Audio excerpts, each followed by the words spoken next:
welcome to From Nowhere to Nothing, Ontological Oxymorons. I'm your host, Joel Bouchard, a doctoral student in psychology, and with me today is Mr. Norman Gayford, a professor of English and philosophy. Most popular art has structures that we may or may not be aware of as consumers and participants. Songs use verses and choruses. Paintings use certain perspectives and lightings. And stories, well, stories do something especially interesting. Something that crosses beyond popular tropes, beyond even culture and time. Stories follow the hero's journey, and today we're along for the ride. Nice. So we talked yesterday about Obi-Wan Kenobi, and part of that conversation was talking about the journey that heroes take. And we've talked about heroes and villains in the past a little bit. But I think that this is going to be particularly interesting. And there's a lot, we could do a whole series of episodes on literary tropes and things, but I probably will. Yeah, probably. So what is the hero's journey? According to Campbell, and I should make a number of just quick side references that you're familiar with, but people may not be. I think a lot of people encounter Joseph Campbell because George Lucas talked about him a lot. I encountered him in a very different way, but we'll get to that later. So basically, he studied mythologies in a growing way as he was working toward a doctorate, and noticed through reading across many stories from many cultures. This is really simplifying, but he began to intuit patterns that seemed to exist. But he also was a very intellectual human being and realized that the patterns weren't simple and not reducible to one equation or formula. And that some elements of some of the stories sort of went backward or out of sequence with places on other parts of the planet. But ultimately worked out the monomyth, the monomyth, or a monomyth, depending on who's talking. And essentially the one myth that encapsulates all others. In other words, the one story pattern. And the whole thing worked out, I think, 17 steps, but really it can be reducible in simplistic terms to 3 steps.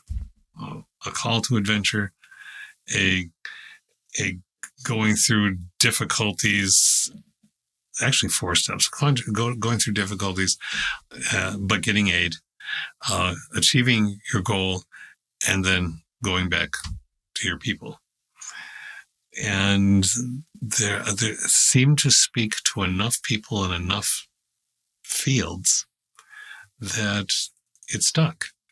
And people, I think, began to realize that there are elements of recognizable deep truth in this monomyth, but it also is problematic for a lot of other reasons. So we'll get to that. Yeah, and absolutely.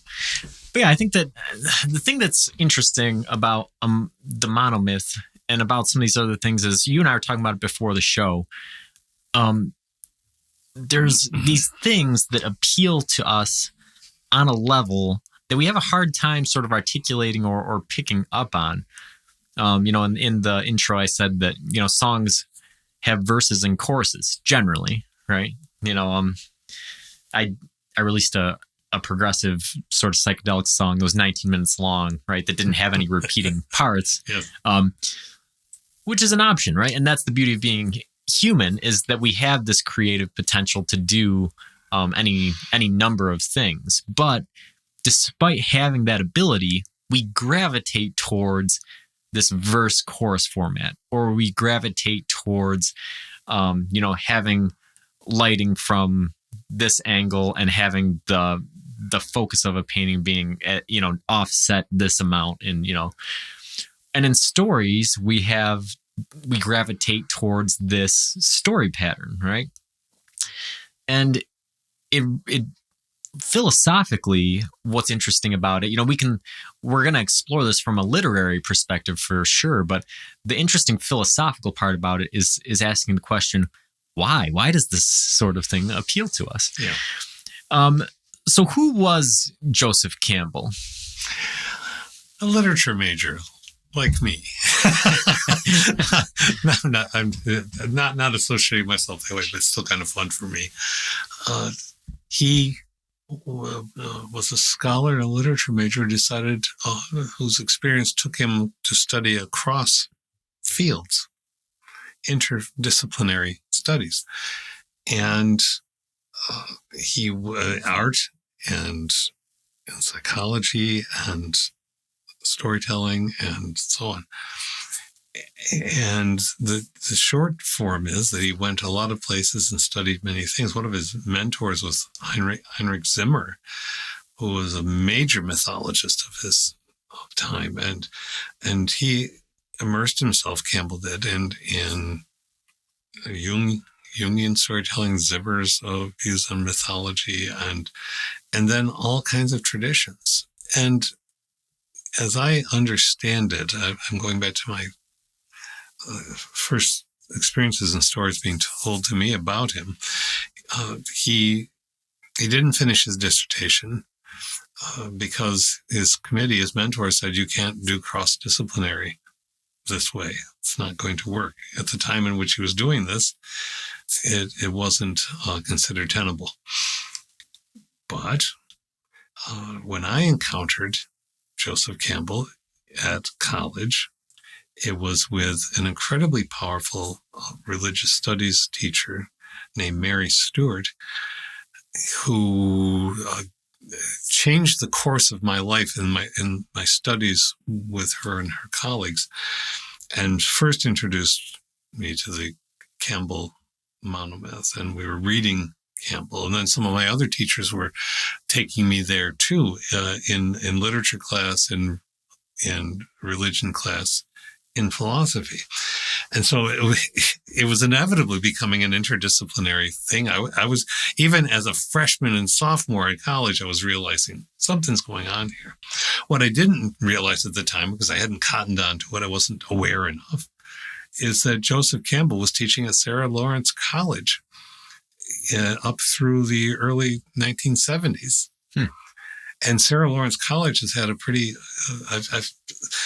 there are all kinds of connections to that place for me, from a very different space, because of, we're in Perry, New York, and we have a Shakespeare troupe who has branched out to puppetry and other kinds of marvelous things that bring in international folks. And a number of the major folks involved in building that group came from Sarah Lawrence College.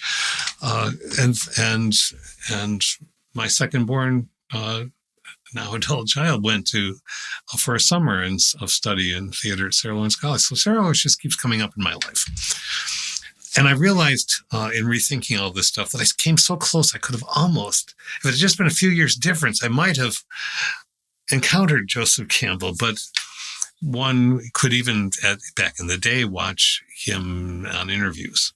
And then, of course, Star Wars happened, and George Lucas was redoing this. And then Bill Moyers, who was a journalist, commentator in the 80s, particularly, did a series with Joseph Campbell. And Campbell released many other books. So his influence just keeps rippling out for me. I haven't gone to the dark stuff yet, but I think it's been remarkable for me, not so much for some of the women in my life, but for me.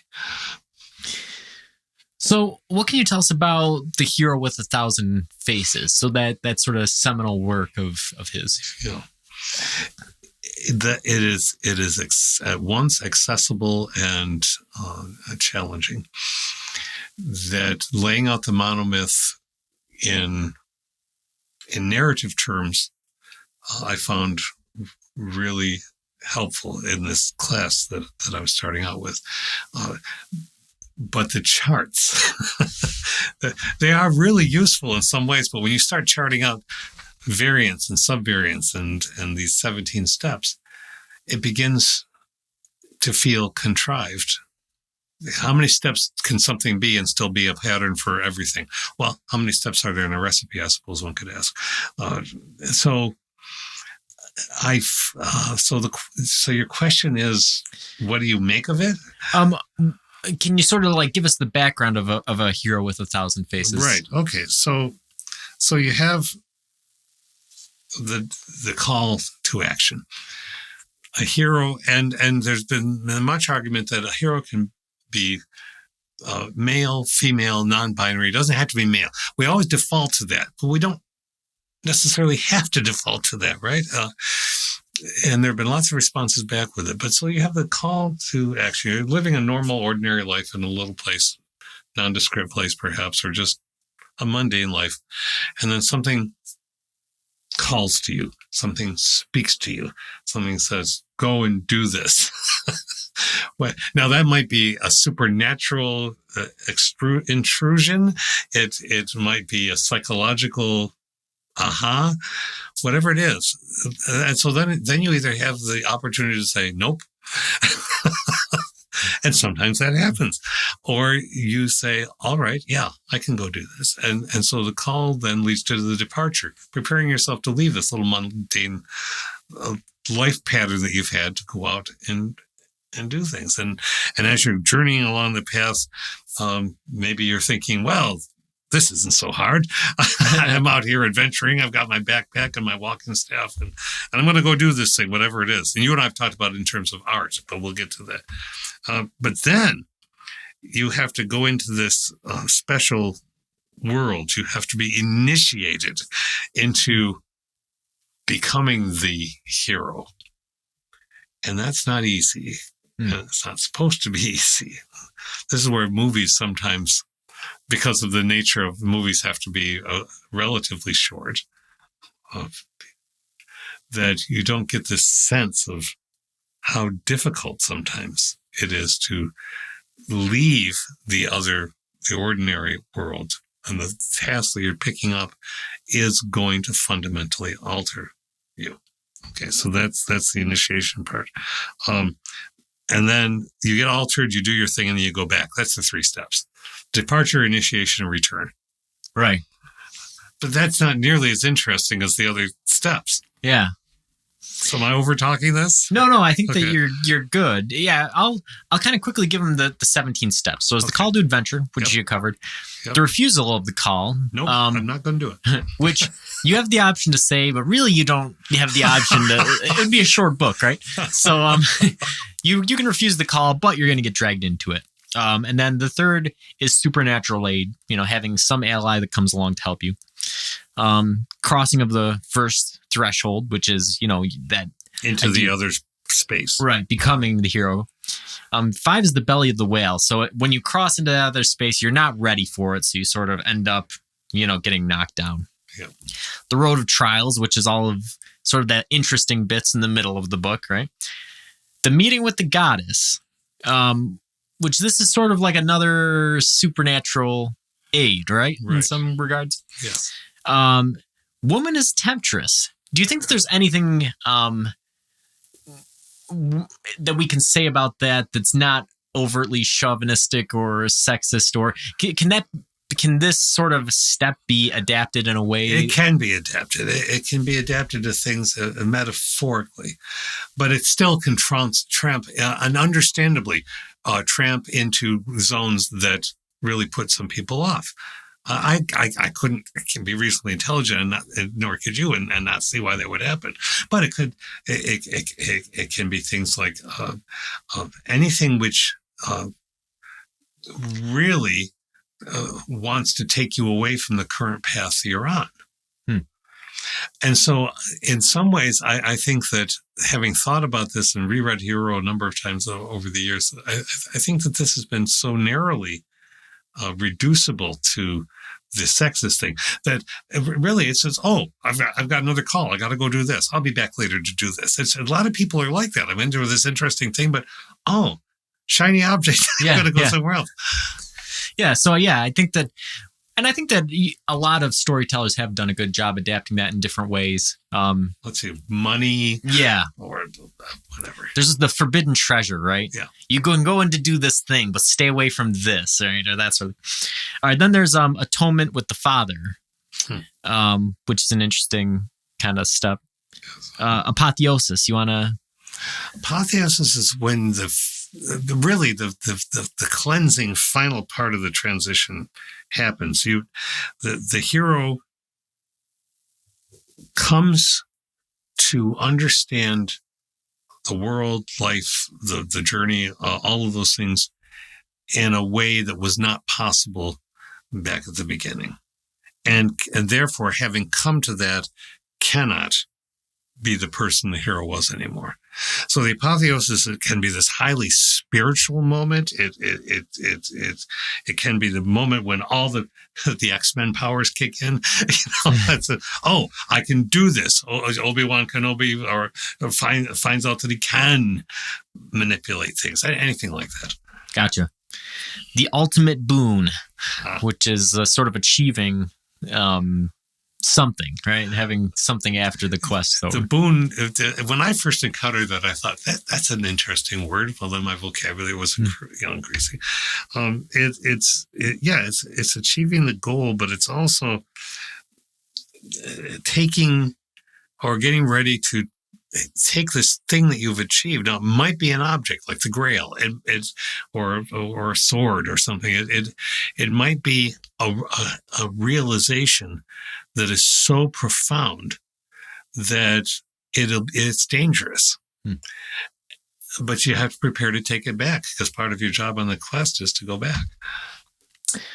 Refusal of return, which is interesting, right? Because you can have a hero who wasn't interested in entering this magical world. Then once he's there and once he's become the hero, now he doesn't want to go back to ordinary life, right. Which is sort of an understandable thing, right? If you've entered this supernatural world and you've become the hero, going back to regular life doesn't seem like that would be really all that appealing. Exactly. Yeah. The magic flight, which is well, this is when you take this understanding, or this is Prometheus, stealing fire from his fellow gods or demigods and giving it to humans, and there's going to be a price to pay for that. This is grabbing the golden egg from the giant and Jack and the Beanstalk, running back down to Earth. You're running away with what you found. Rescue from without. Isn't that interesting? Okay, so you, to get back home, sometimes you need extra help again. Which is, I just think that's part of what attracted me to all this. There are moments when you're on your own and isolated, but there are moments when you need other people, and it's a storytelling recognition of that. Yeah, there's rarely any stories where the hero is just on his own solving all of the world's problems. Right. There's always somebody that has help. Yep. The crossing of and return, the threshold, the master of two worlds. What is that as far as a storytelling? You know what? There's a phrase that I find really linguistically spot on. It's been used a long time. It's called code switching in language. You go home for Thanksgiving and your brothers and sisters, maybe you talk one way, but then in your workplace you talk another way, and so on. That's the master of two worlds. I cannot not be the person that I was once I've achieved this boon. But I also need to get along in the place that I was. Right. This, and for me, this part, the profundity of the story, and part, this may sound strange to people unless you've experienced this, but to go through a true education. There was a very famous novelist who had a very famous title of a book that said, "You can't go home again." And that's very much about this stuff. You can go back to the geographical space. You cannot be the person you were, because you're not supposed to be. Yeah. Yeah. And that's, like you said, that's the profound part of storytelling. And I think that is where it crosses over into real life, and where the philosophy comes in is that idea, right? Is that home, or this physical space, this origin point, all these things, they continue to exist, but you can't go home again. You can go back, but it's not the place that it was. And psychologically, and you're not the person that you were. And this philosophically takes us right back to one of our anchors, which is the ship of Theseus. When you grow up and go out, if you're aware, awake, and having experiences, you cannot be the same person unless you totally choose to ignore everything that is happening to you. Decide that, nope, I'm going to always be the way I always was, because everything is always the way it always was. That's a refusal of the call. To live be the master of two worlds is to say, well, okay, yeah, I can have some materiality in my life, but I also cannot ignore the spiritual or philosophical new place and where I went. It has to affect me. Yeah, and that's sort of a pop culture trope, right? There's always this point in popular movies where a character's friends say, "You've changed, man." like it's a bad thing, right? Right. He goes back to the place that he came from, and the character says, "You've changed," Yes, I have. Isn't it great? Yeah. But it isn't. You go back, and a lot of people, when you go back, don't necessarily think it's so great. And it's a very complicated thing in real life, right? Because depending on the trials that you've been through and the things that you've encountered, the last stage is freedom to live, right? And not everybody achieves that. Right. For me, thinking about it personally, right, it's military experience, right? By all accounts, I had a very sheltered military career, right? Like I never went anywhere. I never did anything, right? Everything was in a training environment, essentially. I still had a lot of powerful experiences. There's a lot of people that did do very big, very heroic things in very distant lands and came back and didn't have a freedom to live, right? Or, weren't able to master both worlds. And, you look at the suicide rate in the military and you see that, not all of these heroes had the end to the journey the way that everybody else does. And some do, but it's almost like you get kicked back to an earlier phase, right? Now you're going through a whole different set of trials, a whole different journey, based off of where you ended up. Right. And that's sort of cyclical nature of it is another thing that is profound in this, right? The hero's journey, in a storytelling context is a nice closed loop. Yeah. But for us in real life, after we've gone through an experience and we get back, that's not just the end of it. We're always constantly starting new journeys. Every one of us is on several journeys at once. Right? That's right. It's messy. And you couldn't have said that better. And you brought up the suicide statistic, and think of the suicide statistics. Well, first, the very fact that we have suicide statistics indicates that there are difficulties, profound difficulties. But for any group, for the military, for people who have been abused, for trans kids, and so on and so on, something goes horribly wrong because people are rejected, or people have had such difficult experiences, and they want to be able to be embraced as who they are upon their return. And often that's on the people to whom they return. And sometimes it's on the fact of the experience is just too much to go back. In mythology, and again, I know it's mythology, and I know I've said this before, I talk about Christian mythology, not as if it's false to anybody, but it's stories of a very deep supernatural experience. But there's a set of stories in Norse mythology about the Black Cauldron, and the Black Cauldron contains the mead, the drink of poetry, And only the gods, and even not all of them, can sip it. And if a human, untrained, unready, whatever, sips the mead of poetry, they go mad. They can no longer function within the spaces that they have been accustomed to. And I think, as I've said all the way through my teaching career, I would never tell a soldier or a firefighter, anyone, attempt to tell them what they've experienced. That's the worst kind of arrogance. But I listened, and I could put it in contexts that I think could help gain a different understanding through the teaching.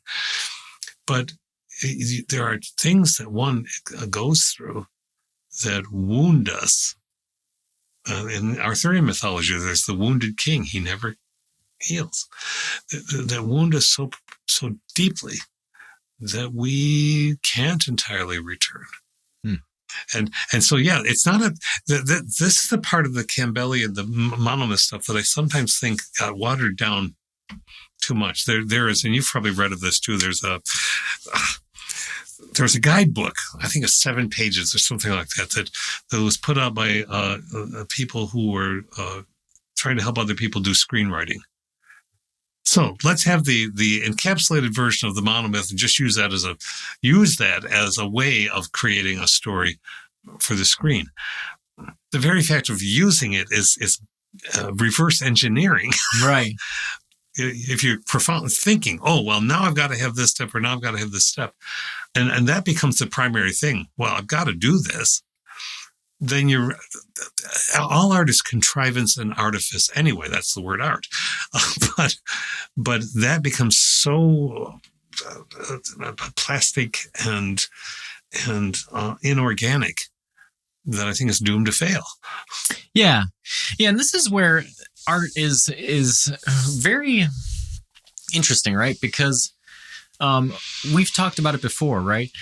So we study art and we see these tropes that appear in different art forms. And as humans, we have the ability to defy them, or we have the ability to just make art and somehow it conforms to them. Or we have the ability to see them and put ourselves within the box of using them and try to see what we can create within that box. And that is a very dangerous line, right? Because if you say, I'm going to write a song and it's going to go verse, chorus, bridge, chorus, end. There's a very, very high percentage chance that's going to be a boring song. So you have to find other ways to make it interesting. Or if you say, I'm going to write a song and it's going to have a drum set, 1 bass, 1 guitar, and 1 vocal. Again, it has the potential to be very boring unless you start introducing new effects, or you start playing chords on the bass or something strange, right? Yep. Same thing with storytelling. And as a matter of fact, I'm writing a story right now that you're reading for me, right? Part of my preparation for that story was looking at these steps and writing a story according to these steps, kind of the way that you said, but then at each step subverting some of the tropes and mixing some of the things around. So while the story that I'm writing is influenced, essentially at its core, influenced by the steps, it's almost become a subversive piece in some regard. That's where the art is happening. You are not saying, oh, well, I can't stray here because I have to do. Anytime yes, you master the steps in order to then violate the rules. Always in writing. That's what learn the rules so that you can then bust them. And I think it's true of any profession. There's some rules you don't violate, except to your utter peril. But of course, you're going to find new ways of using a hammer properly, or what, any up to very complicated. The more complicated, the more likely that you're going to innovate, even without even realizing that you're innovating. Yeah, that's the fascinating part of human endeavor, right? Is that when we talk about this on the podcast a lot, our minds want to develop patterns. They want to develop categories. They want to put things in boxes. Yep. But then it's just our nature to, as soon as we have these things established, want to branch out and learn and develop things that are outside of them. And then we have this constant struggle within us all the time to want to adhere to the categories, but also to see the crossover between them. And it's this eternal struggle. This is reflected to me, what you just said, that just the light bulb went off. Ding. This is what's reflected, I think, in quantum physics. The idea that light is a packet or light is a wave. Now, last week I attended a wedding of some of the Shake on the Lake people, the Shakespeare troupe, marvelous people, and dear friends, and one of the people speaking, they developed a ritual, their own ritual, and that's part of what Campbell's about too, is ritualizing to some extent. And there were 10 moments of speaking or reading poetry or singing. And at the end, the person says, you may now take a step forward to each other. And so there were 10 steps where they finally arrived together. And the first speaker, somebody I had the chance to talk with last year, is a writer who, and a science man. And he spoke about how light can be packet or light can be a particle or wave, depending on how you observe it. And he was talking about what a marriage is and what a relationship is. Sometimes it's particles and sometimes it's a wave. And what you just said, I think, is I think this is where science becomes mythic. Yeah. Yeah. And I think that, you look at, I think that we've mentioned this before too. Some of the greatest scientists are also people who have incredible imaginations, right? Yeah. Because philosophy is also not a closed loop, right? Philosophy is sort of the foundation of science. But then once you continue to build on science, you get to a point where science can't answer the questions that are beyond what we have the technology or the information to provide us with. Yep. And then philosophy comes back. And these scientists who are at the cutting edge of science and what they do, a lot of them are drawing on philosophy and some of the artistic side of philosophy to say, okay, well, here's the pure mathematics, but an interpretation of that might be this. This is what happened before the universe, or this is what life would look like on a different planet, or these different things. And I think for a lay person, it's easy to just sort of look at that and say, okay, well, all right, whatever. But if you think about, well, this is really coming from, a standpoint of this guy's looking at mathematics, or trying to interpret an analytical or abstract thing and then create something that is coherent and relatable. That's an act of art. It's an interdisciplinary thing. It is. That is what science writing or writing in the sciences is about. Now back to English 102. Oh, step back there. But yeah, because if you're making it accessible, this is what you're saying. You're necessarily sublimating or putting aside or reducing some elements of the complexity in order to make it more understandable for people. And in doing that, you're leaving some parts out, or you're compressing or reducing for a greater good, utility, presumably. Yeah. And I mean, you see that reflected in Campbell's history, right? He was interdisciplinary. That's the way mine is too, right? My bachelor's degree was interdisciplinary studies. And a lot of people are embarrassed of that, right? To me, that's like a mark of high pride for me. It's like, yeah, my bachelor's degree was in interdisciplinary studies, because what that allowed me to do is I was able to get a master's degree in education, and I'm able to get a PhD in psychology, right? Mm-hmm. So I'm able to go to these different stepping stones, and the gatekeepers make me jump through some hoops because they don't like that, right? Yeah, they say, well, no, you should have a bachelor's degree and a master's degree and a doctorate all in the same field, right? But they have a different view of things, right? They're looking at it and saying a PhD is a very specialized degree. And I'm saying, no, it's not. I'm saying, I'm doing a PhD in psychology.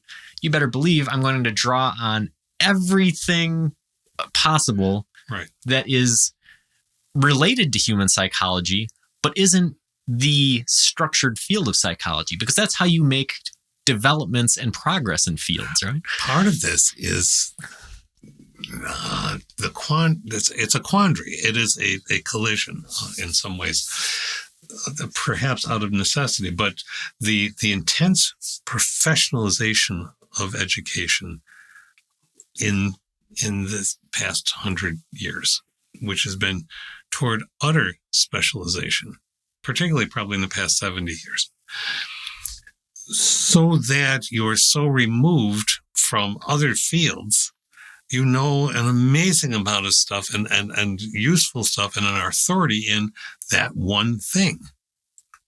But that's good. And there's nothing wrong with that. And sometimes everything right. But if everyone were that specialized, then it would be very hard to have conversation. And I think that's where the interdisciplinary aspects developed in education, but it's still the outlier, even though there are remarkable programs in interdisciplinary education and more people building their own steps, as you're talking about. It's still considered, you know, we maybe, but where it's pulling things together. And that's exactly the wall Campbell ran into in the 60s. Yeah. So we've kind of walked through the hero's journey here. I sort of skipped over atonement of the father. Is there anything there that you think is worth mentioning in that step, or is this? Only that for me, because of my own life. Back when I was young, this was perhaps the stickiest sticking point of the monomyth, and I realized that which became psychological. It was much more important for me to atone with my mother than my dad. And she'd been very supportive of me reading and going to having education and everything, but it was still the life path across two generations, the immense changes in my life from what their life had been, that it was just important to me. And so I remember asking Mary Stewart that my teacher at the time, if it's possible to atone with the mother rather than the father. And she went like this. I can't show it to her, but she clapped her hands and brought her hands out into the air and said, "That is what we call an epiphany." I had to go look that up, but it was epiphanic. Now I realize that. Right. And I think that it is a deep underlying thing that speaks to people, because it's something that everybody goes through, right? And it doesn't matter if it's one parent or both parents or which one it is. But you and I were talking before the show. I was watching a nature documentary last night about big cats. And you see it in nature, right? That's part of this, these things growing up, right? Is this leopard mother has cubs, and then at some point she stops feeding the cubs in order for them to start learning how to hunt for themselves. Okay, well, if they do, they'll survive. If they don't, they'll die. But you have to think, like, if they had the ability to, be cognizant about it, right? That cub would probably look back, the one that survives, right, and say, well, my mom stopped feeding me. Or a bird, right? My mom kicked me out of the nest. Or, with humans, right? My parents did this thing that was traumatic, right? And trying to sort of wrestle with that and say, how does this fit in with who I am now, right? Yeah. Was this thing that happened something that was positive that helped me become a functional adult, or was it something that inhibited me? Did it inhibit me because of what they did, or is it just my own psychology that's inhibiting me because I have the wrong perspective of what happened? Mm-hmm. There are so many complexities there that it is something that's very deeply rooted. There are, and as you've been describing that, I'm and again, this is a partly lived experience, but you come, I think we all come at some point in our lives to realize that whether our parents are still with us or not, or one is and one isn't, we will never know our parents in the entirety of their experience. We couldn't have, because they'd already had a life before we were born. However long that life was, they had a life before we were born. And how is that all conveyed? Well, maybe there's some documentations that tell you where they lived and what they were at a particular time, the data, so to speak. But all we have is the stories. And when you put together the sum total of the stories, which can seem like a replete collection of endless stories about families, but I think when you really start examining it, and this is the Campbellian thing, I know for me, when I really start examining it, my dad still will tell me stories of my mom, who's been gone a while now, but it's essentially the same limited number of stories. Once in a while, I get a new peek. Last week, I got a new peek into the story, and I thought, oh, wow, a new story about mom. And I realized thus there are probably more that I won't get to hear because I'm not asking the right questions or the memory is blurred.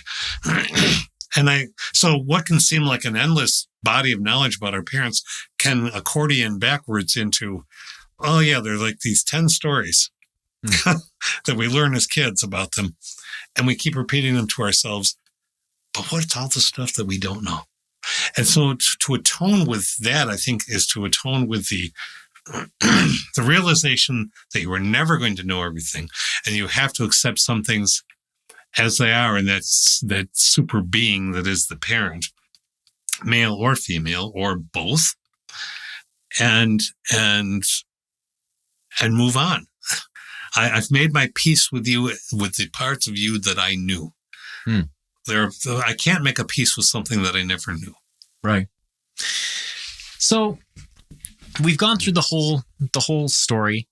How much of the template can change without the hero's journey becoming a different type of story, right? Like I mentioned earlier in the show that I did a 19-minute long progressive song, right? Yeah. So there's no choruses, there's no verses. It essentially is a story. You tell a story from beginning to end of this astronaut. Very Odyssean.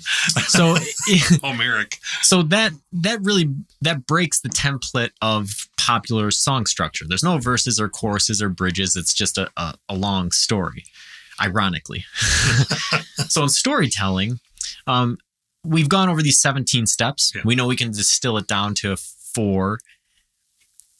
Is there what would we need to do in order to escape the monomyth? Because like you said early in the story, right? Part of the criticisms of Campbell are that people say, well, there's so many things that are defined, it's sort of hard to get outside of it. Right. Is this really a concise definition of how stories are told around the world?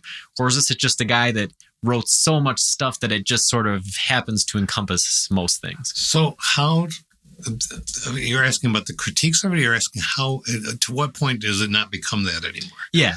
All right.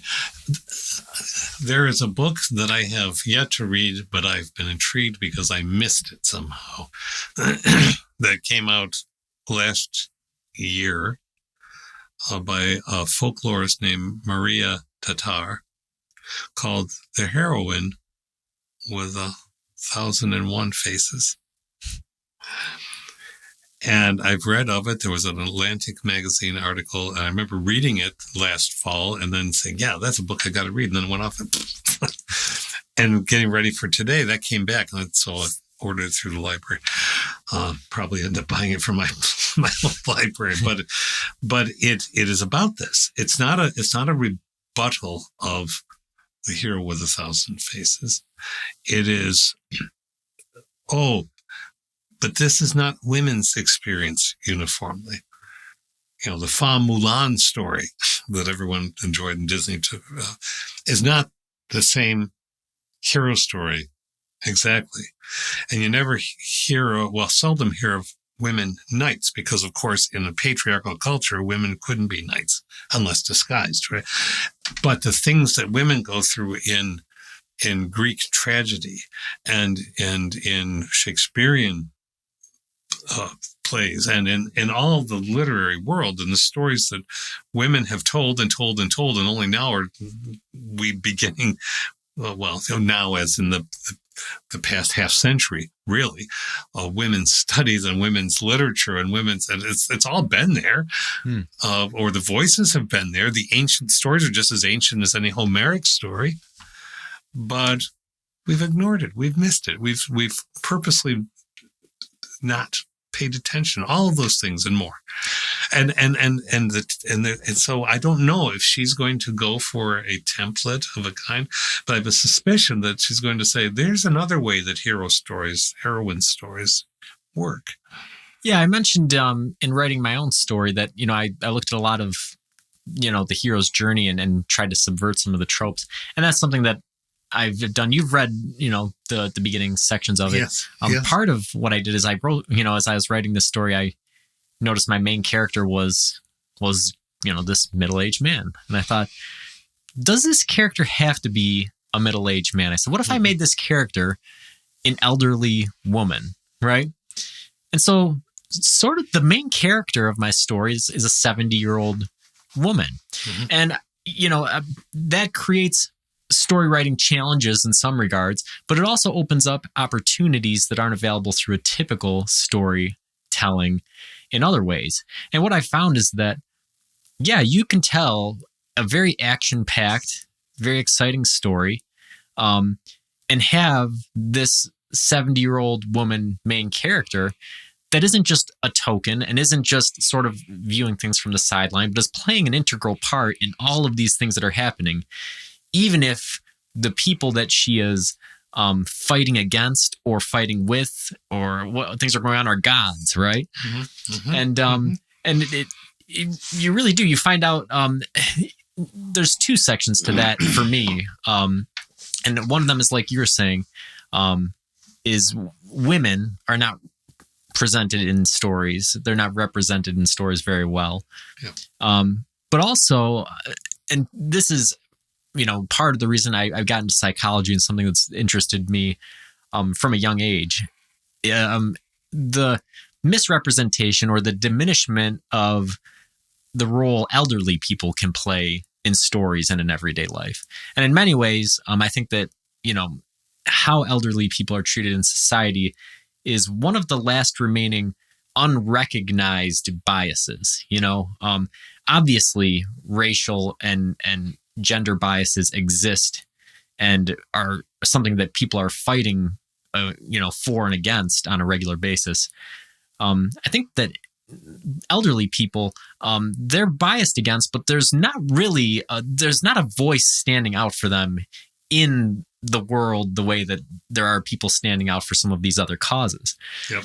So that was sort of an interesting thing to try to write into a story. I think it's important that you've taken yourself to that place and realize with due humility and exploration that you're in ground that is not lived experience. People, one of those rules of writing is to write what you know.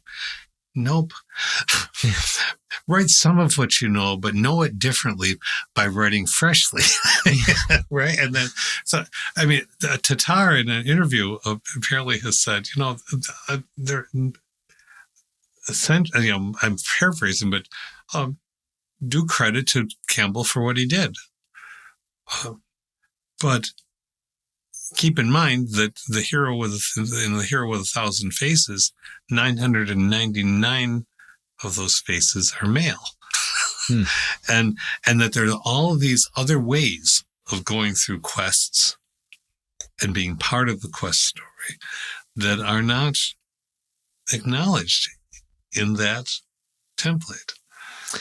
Yeah, and not only that, it's not reflective of lived experience or lived history, right? I just heard yesterday, somebody refreshed my memory of the story of Harriet Tubman, right? And you think, wow, like this was a legitimate adventure and this was a legitimate hero, right? And it's not the kind of person that you're going to see portrayed as the main character in your story. Right? So how much of this template can we change until it's not the hero's journey? Well, see, I think that's an excellent question, but and without being glib, I think my response comes to this. As with so many other things that we like to silo and categorize, a hero's journey, whether non-binary, male, female, doesn't matter, does it? If it's the journey and if it's leading somewhere and things are found, I think probably the essence, maybe that those 3 steps or 4 steps, maybe that really is much more important than all these 17 sub-steps cluttering up the recipe. Maybe it is, have I been called or forced to be silent? How do I find my way to communicate despite that enforced silence? I think that, to me, in my learning of feminism as in an academic way, and then life experience with my friends primarily being female, not exclusively, but or now trans, or all the things in between. And it calls me every single moment, every single day, practically, if not moment, every single day, to say, wait a minute, why would I say that? Wait a minute, why would I think that? Why does it have to fit this way in order for it to still be a hero's journey? So I think that the fundamental, I think Tatar's book is going to be very interesting to read, but I think even without going there are elements in the monomyth, as Campbell makes it, to take it to a monomyth, as we talked about in the kitchen before the show, that says, nah, this isn't the only. Why would there have to be a single pattern? Isn't it enough to say, wow, a lot of stories fit this? How about the stories that don't? Can they still be? And I'm saying yes. Yeah, I think that you do have to get pretty general.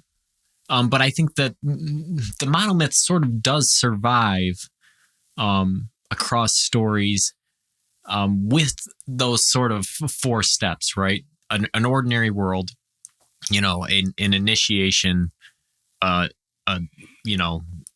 achievement, and then a return. But I think that it doesn't necessarily have to occur in that order because, like we talked about, life doesn't.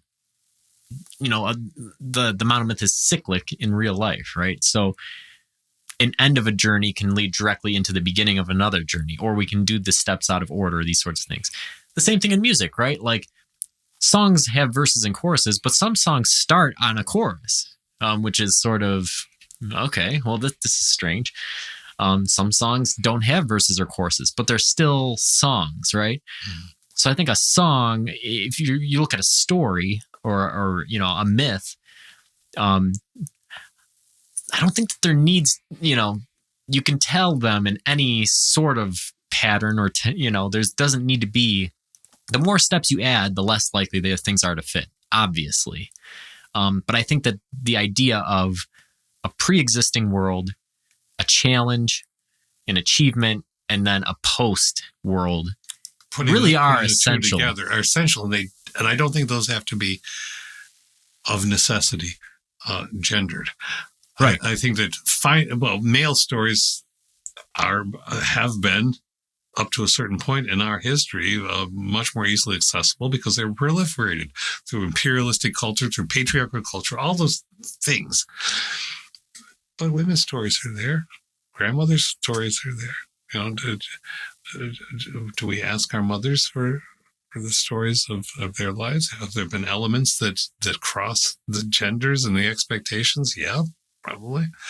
And so I think the use in the template is to realize that something we're hearing, if we sense that there's something more profound there than what we might have just thought about, well, I worked at a factory and this is what happened.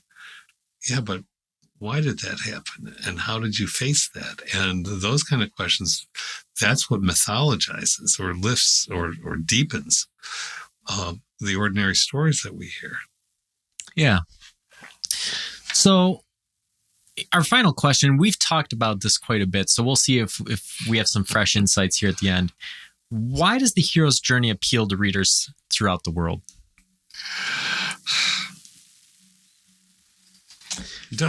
I think it's like Joseph Campbell said. There's one of his most influential books for me was the Power of Myth, and he says in that book, because he's talking about why this very thing, does it have meaning? What is it? He says, this is a quotation: people say that what we're all seeking is a meaning for life. I'm thinking we did that podcast, right? I don't think that's what we're really seeking. I think that what we're seeking is an experience of being alive. I'm stopping the quote for a minute to talk about, we were talking about this before the show with the various things we do artistically, right? Is the experience of being alive so that our life experiences on the purely physical plane will have resonances with our own innermost being and reality, so that we actually feel the rapture of being alive. We can be the hero of our own story. We don't necessarily have to be, but nobody else has to recognize that, because it's our inner journey that it's really about. Yeah, and that's extremely deep. That's philosophical on a very deep level, because I think a lot of people do sort of say, what's the meaning of life? What's this thing? And I got asked that when I was the guest on another podcast. They said, well, what would you say to people who, say, why do you even bother thinking about this stuff? Like, what's the point, right? Yeah. And I think that people get scared or intimidated when they start thinking about the meaning of life, because not only is there not a clear answer, but the one emerging answer that seems to be the loom large is that there isn't any meaning, right? If you take what we know about the universe and what we know about ourselves and all these things, there doesn't appear to be a clear meaning. And so Campbell addresses that in that quote, right? Is he looks at it, he says, it's not about what the meaning of life is, it's about the experience of being alive. Yep. Which is, that's wild, right? If you're sitting there at home, and of course, there's always the philosophical question of if there's anybody out there besides me, right? Maybe this is just a simulation, right? Who knows? But if I'm assuming that all of you at home have the same rich inner experience that I have, that seems to be the one thing that does resonate, is not so much the meaning, right? Someday I'm going to die. And even if I had children, someday my children would die. Someday my line would come to an end. Someday the whole human race comes to an end, right? So what is the meaning of all of that? You can't say that, but you can look at it and say, in this material plane, in this physical realm, living my day-to-day life, having the experiences that I have externally and internally, capturing that moment of feeling alive, right? And it's not there all the time, despite the fact that we are alive all the time. Nope. But you have those moments and you capture those moments.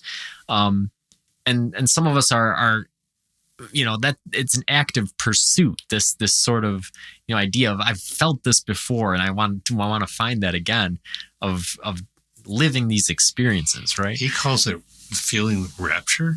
Yeah. Which is a very different word that people use sometimes. But he said, we're engaged in doing things to achieve outer purposes, to achieve purposes of outer value that we forget the inner value. And the rapture that is associated with being alive is what that is all about, is experiencing the inner value. And he says often that's through creativity. Often that's through silencing yourself, removing it. In a different part of the book, he says you ought to have a moment sometime in any given day when you seclude yourself and you allow yourself to forget what people owe you, what you owe people, how many things you've got to do tomorrow, and all those things. And you sit there and you just encounter that creative thing inside. And I think you do that. I think that a lot of people have that within them. They don't necessarily make the time for it, or circumstances seem overwhelming. And how can they make the time for it when it should be one of those things that everyone is encouraged to do, even if that means maybe you work 38 hours a week instead of 40, because the 40 hour was not handed down on an iron or stone tablet anywhere either. Yeah. So yeah, this has been a fun discussion because it's like they usually are. It went to a lot of different places and it was real messy, but I think that it did sort of stick with Campbell himself, right? You can sense throughout it the interdisciplinary nature of the monomyth, and the religious and spiritual. There we are back to the couple weeks ago, and the things that just sort of uniquely make us human, and how that relates to not just everyday experiences, but also the fringes of scientific knowledge and what we know, and personal creativity and how we approach everything. This idea of mythology and of storytelling is built right into the fabric of who we are, and that lived experience that Campbell espoused so highly. So I'm sure we're gonna have more discussions on storytelling as we go along. But until next time, keep pondering.